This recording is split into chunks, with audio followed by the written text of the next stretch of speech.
A sequence of down candles resulting in a large down candle with very, very, very large volume must be demand. Must be.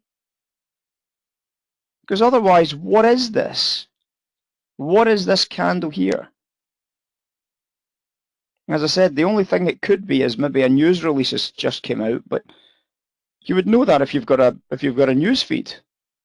You know, somebody said something, somebody's some surprise change in rates, some surprise anywhere, some event that's taken place that you can then look at it and say, well, that's why we've got the big down move.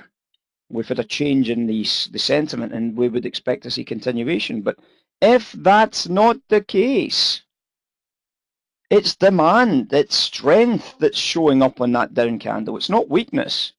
It's actual physical strength on the buy side of the book. And you start looking to verify that area.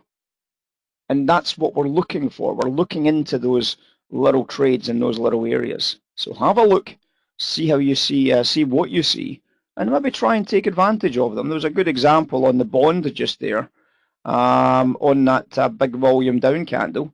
I've just taken, as I said, a little buy against it, but you'll probably be able to recognize it. This is a 5-minute chart here. And you can see that on this candle, it was, at the time, it was large volume on a very large down candle, following a couple of red sequences that we could take down into a lower time frame, into the sequences there, and I took a buy against that. I took a buy off the 188s. And we've managed to swing 188s off the lows, and we've managed to swing a quick profit up to 10s. Nice and easy, clean, easy trade, nice and easy narrative. And again, just using that idea of volume at the right price at the right time, and a good trade. I gave a little signal to the guys in the room again this morning about the euro and about a capping price. Guess what happened to that capping price, guys, in the euro? You probably weren't. I don't think there was many people in this morning because nobody was answering. So I don't know if anybody actually saw this, but I had marked this price here as a bottom of the euro for the time being.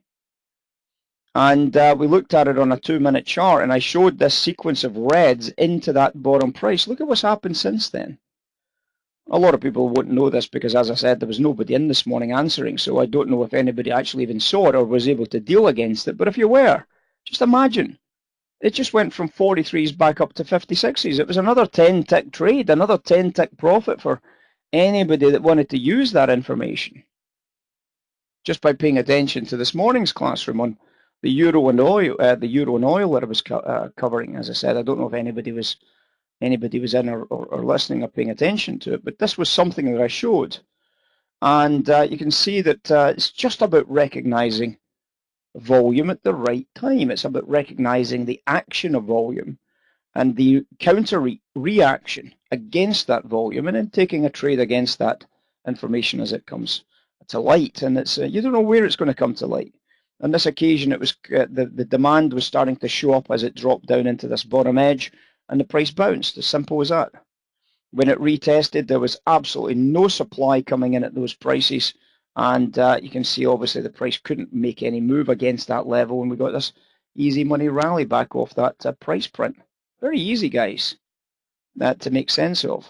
Very easy to make sense of. Data-wise, I'll just quickly scoot through the numbers this morning. There hasn't been that many, to be honest. We've seen manufacturing PMIs across the various nations. We've had UK manufacturing, French, German manufacturing. They've all beat prior numbers. They're all good, solid 50 numbers plus. But remember, this is against a low benchmark. It's not as if we're having a massive expansion of manufacturing.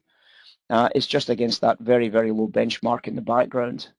Other than those numbers, at least they're positive, right? At least they're positive. The number that I suppose caught a little bit of surprise was the net lending was down significantly in the UK, 2.8 against 3.3 expected, and that was against a prior of 4.5.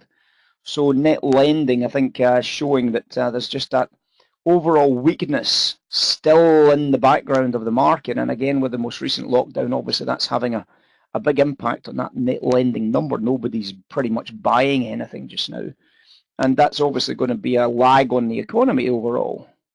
Elsewhere, German CPI numbers came in a little bit better than expected, 0.5 on a month-on-month came in at 0.7.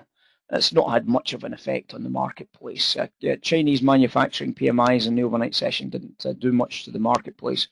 And that was us. This afternoon, we've got a couple of FOMC speakers. And the reason why Fed speakers are important is because of the narrative on yields. I mean, it's just as simple as it gets. If yields are the market that's in focus, the Fed speakers will be in focus. In other words, if yields are not doing anything and are not expected to be doing anything, if they're not too tight and they're not too hot and they're not too cold, any Fed speaker isn't really that interesting. It's just going to be the usual stuff that comes out. But when we have excesses, when we see excesses in the curve, when we see excesses in yields, in any way, shape or form, the Fed speakers become very, very, very important to see what the general thread is, because we know that the Fed sends out their speakers. You know, they don't have to stick to script against what the Fed thinks. They've obviously got an independent view. However, they've also got a mandate to maintain stability in the marketplace. So they deviate from a theme according to their own personal expectations, but they generally still have a theme. In other words, a dove is either less dovish or more dovish. A hawk is either less hawkish or more hawkish, in line with the overall theme. So we'll be able to watch what Williams and Brainard's is this afternoon, see if there's anything of any themes that develop from what they're talking about yield curves. This afternoon we've got the US manufacturing PMIs 245, and then we've got the ISM numbers at 3 o'clock, forecast at 58.7, the same as prior, 58.7. So no change to the US ISM manufacturing numbers this afternoon. So nothing of any particular importance at 1:30. Talkers at 2 o'clock, and then we've got manufacturing PMIs at 2:45 and 3 o'clock this afternoon. So welcome in, guys. I hope you're all good this morning. I will grab a little bit of lunch, and then we'll get ready to rock and roll. Just watch that bond again, guys. There's a 200 lot buyer twice came in to buy bonds just on the 188 level. And let's see if this guy can hold this price in place again this time. So welcome in. I hope you've had a great weekend. Hope you've had a safe weekend. And I'll be back in 10 minutes.